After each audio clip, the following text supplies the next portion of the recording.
Yeah, to reiterate what some of these other gentlemen said, my 14-year-old daughter told me the other day, Dad, it's always the girls that are fighting. I guess like back in the old days when it was always the girls' restroom that was full of smoke. But we're seeing it in our area real bad out, mostly in the Cy-Fair, and some of that might be due to Cy-Fair came up with this brilliant idea of taking the buses away. So you have all these students that used to have a safe ride home that now have to walk through the gang gauntlet to get to their house. And we're seeing that there's a school near 529 and Friar Road that we're having a lot of incidents at where they all meet up at the businesses right across the street from the school and have their fights there, which often end with a bunch of gunfire. We haven't had a student hit yet, but we had to step in and kind of blur the line between where the ISD school, the school police stop and where we start. And that's a big part of this is building those relationships, and because no one agency up here can do it alone. We all got to stick together. When you're talking about how do those kids get there, yes, there is a lot of involvement with parents, but there are good kids that come out of bad homes. There's bad kids that come out of good homes. I'm a Jeff Davis baby. There's no dad's name on my birth certificate. Fortunately, I had an aunt that took me to Christ. I was baptized down at Sagemont Baptist Church when I was 14, and I like to think of that as the day I got my compass. And a lot of kids these days, they don't have one. They don't know where they're going. Some of them are just following in the cycle. Their parents did time in prison. They're going to be part of that cycle, and they just need somebody to step in. My aunt did it for me. If we can connect with these churches and offer the kids a way out where they don't think there is a way out, I mean, that's incredible. What I'd like to see, and we're up here at this, obviously, command level. We got to get this down to the deputy on the street level. Right.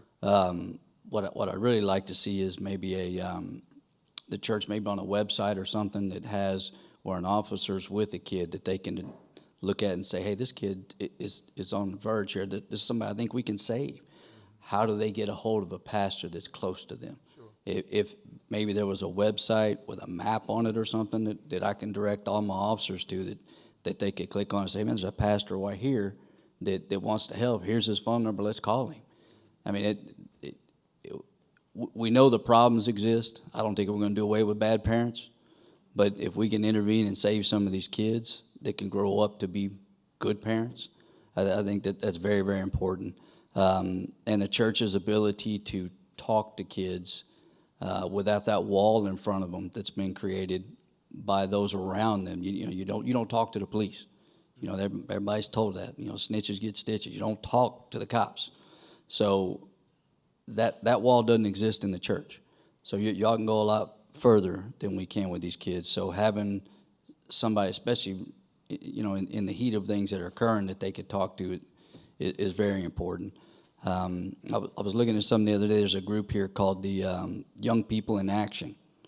The executive that he's called Jonathan Ziegler, and he has a little saying for his group. He refers to it as the 3 Ps: parents, pastors, and principals. And it's good when you think about those. Those are the ones that actually have that immediate influence on those kids. And if we can get those 3 Ps involved, we can avoid the 4th P, which is us police up here at the table. So I'm really glad y'all are doing this. And Dave, I can work with you afterwards. We've got IT people if we can help in any way. We do a teen police academy twice a year for use to see. You've heard and you've seen on the internet what cops do. Why don't you come over here? We'll put you through our teen police academy. You can see what actually happens. We have intern programs set up with some schools in our area where kids can come look at a career in law enforcement. So we're going to keep reaching out every way we can, do what we can. But it's nice to know that the church is there where a kid can actually go and get that more of a one-on-one, and there's not this uniform between them. So thank y'all for everything.